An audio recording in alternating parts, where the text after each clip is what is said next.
साकेत दुनिया का बहुत बड़ा व्यापारिक केंद्र था और दुनिया का बहुत बड़ा बुद्धिस्ट सेंटर था। और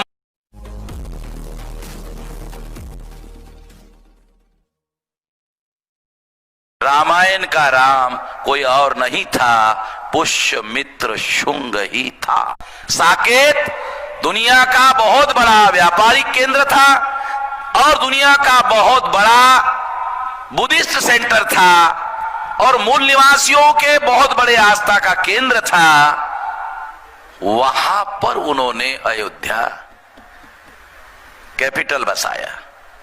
उस कैपिटल का राजा, आप सुनकर हैरान हो जाओगे, उस कैपिटल का राजा रामायण में लिखा हुआ है राम था और इतिहास में पढ़ाया जाता है पुष्यमित्र शुंग था।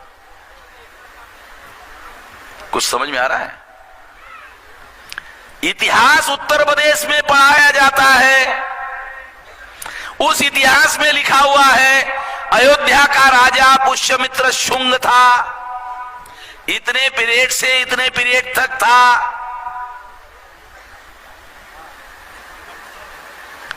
और रामायण में पढ़ा जाता है अयोध्या का राजा राम था।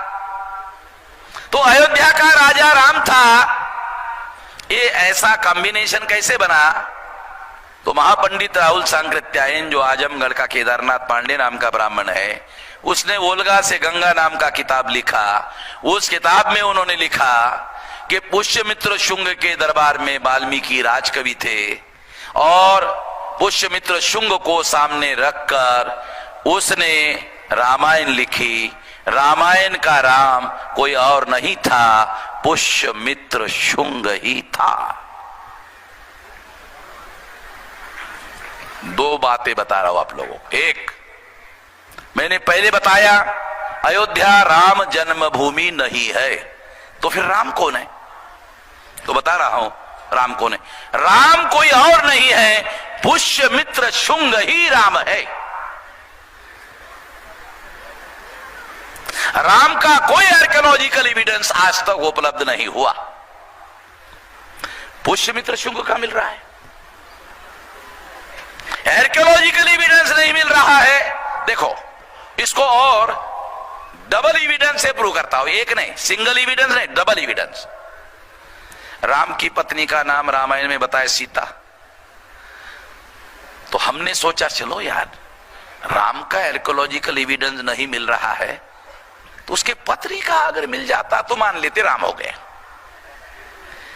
तो सीता का ढूंढने के लिए गए, तो सीता, उसका जो बाप है जनक, वो हल चला रहा था जमीन में, हल चलाते चलाते मिली। सीता का बायोलॉजिकल बर्थ नहीं है, राम का बायोलॉजिकल जन्म नहीं है। साइंटिफिक लैंग्वेज में दशरथ निमुत्रिक है, ऐसा ब्राह्मणों ने वाल्मीकि रामायण में लिखा। अगर राम का कोई आर्कियोलॉजिकल एविडेंस नहीं मिला, तो ब्राह्मण लोग ये जानते थे कि भविष्य में ये सवाल उठेगा, क्योंकि हम तो काल्पनिक बता रहे। फिर सवाल पूछेंगे, अरे बुद्ध का मिल रहा है, उसके पहले हुआ। वाल्मीकि रामायण में 2 श्लोक बुद्ध के विरोध में गाली गलौज है। नोमानी साहब, वाल्मीकि रामायण में 2 श्लोक है संस्कृत में, बुद्ध के विरोध में गाली गलौज है। ये एविडेंस इस बात को सिद्ध करता है कि वाल्मीकि ने जो रामायण लिखा वो बुद्धोत्तर है, यानी बुद्ध के बाद लिखा गया है। बराबर है विलास? रिकॉर्डेड बात है, प्रूव है। हिस्टोरियन मानते हैं कि रामायण बुद्धोत्तर कालीन रचना है। मैं भी यही कह रहा हूं कि रामायण बुद्धोत्तर है। एविडेंस है वाल्मीकि रामायण में, क्योंकि ये जो मौर्य की घटना हुई, बृहदत्त की हत्या की, ये बुद्ध के बाद चंद्रगुप्त, चंद्रगुप्त के बाद मौर्य और बहुत सारा, फिर उसका खानदान, फिर उसके बाद आखिरी सम्राट बृहदत्त मौर्य, उसकी हत्या करके पुष्यमित्र शुंग राजा बना।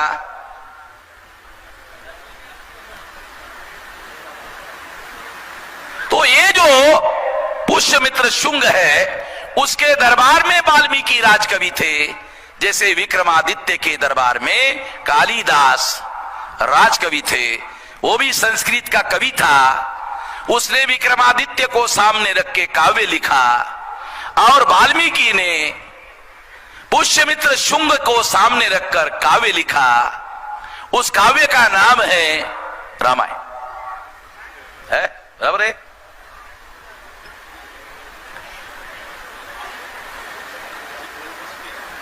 और अगर ऐसा है तो इसका मतलब यह है कि रामायण का राम कोई और नहीं है, पुष्यमित्र शुंग ही है। तो जो रामायण के अंदर काल्पनिक राम है, जिसका आर्कियोलॉजिकल एविडेंस मिल नहीं रहा है, वो इसलिए नहीं मिल रहा है क्योंकि राम कोई और नहीं है, पुष्यमित्र शुंग ही है। ये पुष्यमित्र शुंग कौन है? ब्राह्मण है। और ध्यान रखो, पुष्यमित्र शुंग ब्राह्मण है। दशरथ कौन है? राम का पिताश्री दशरथ कौन है? क्षत्रिय है। पुष्यमित्र शुंग कौन है? ब्राह्मण है। कॉन्ट्रडिक्शन आ गया कि पुष्यमित्र शुंग ब्राह्मण है, दशरथ क्षत्रिय है। क्षत्रिय के घर में क्षत्रिय पैदा होता है। मगर राम जो है, चूंकि दशरथ निपुत्रिक है, दशरथ के घर में एक भी पुत्र नहीं है, निपुत्रिक है, तो श्रृंग नाम का ऋषि है, उसके द्वारा दशरथ के घर में पुत्र संतान पैदा की जाती है।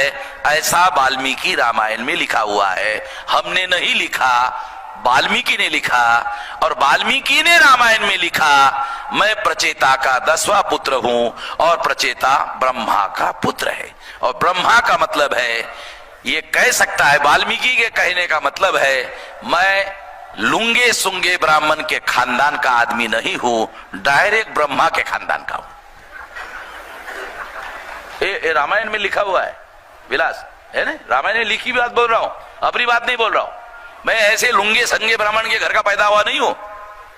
मेरा एक खानदान है, खानदान को एकदम डायरेक्ट ब्रह्मा का, इधर उधर का नहीं, ऐरिया गैरिया खैरिया ब्राह्मण का नहीं हूं, डायरेक्ट प्रचेता के पुत्र का हूं। ब्राह्मण के घर में पैदा, ब्रह्मा के घर में पैदा हुआ हूं। और उसने ये कहानी लिखी, ऐसा दिया हुआ है तो उस वाल्मीकि ने। तो इसका क्या मतलब है? उसने लिखा, दशरथ के घर में कोई पुत्र नहीं है, दशरथ निपुत्रिक है। अश्रिंग नाम के ऋषि से दशरथ के घर में पुत्र संतान प्राप्त कराई गई। इसका मतलब है दशरथ क्षत्रिय है, मगर क्षत्रिय के घर में जो पुत्र पैदा हुआ वो ब्राह्मण जो ऋषि है, श्रृंग ऋषि से पैदा हुआ है। पाटिल साहब समझो, बहुत बारीक बात बता रहे, माइक्रो लेवल की बात है, बायोलॉजिकल साइंस के आधार पर बता रहा हूं। इसका मतलब है वाल्मीकि ने वाल्मीकि रामायण में लिखा कि राम का जो बायोलॉजिकल फादर है वो दशरथ नहीं है। बायोलॉजिकल फादर पुष्यमित्र शुंग का जो बायोलॉजिकल फादर है वो श्रृंग ऋषि है। शुंग श्रृंग, समझ लो, बहुत माइक्रो एनालिसिस है। श्रृंग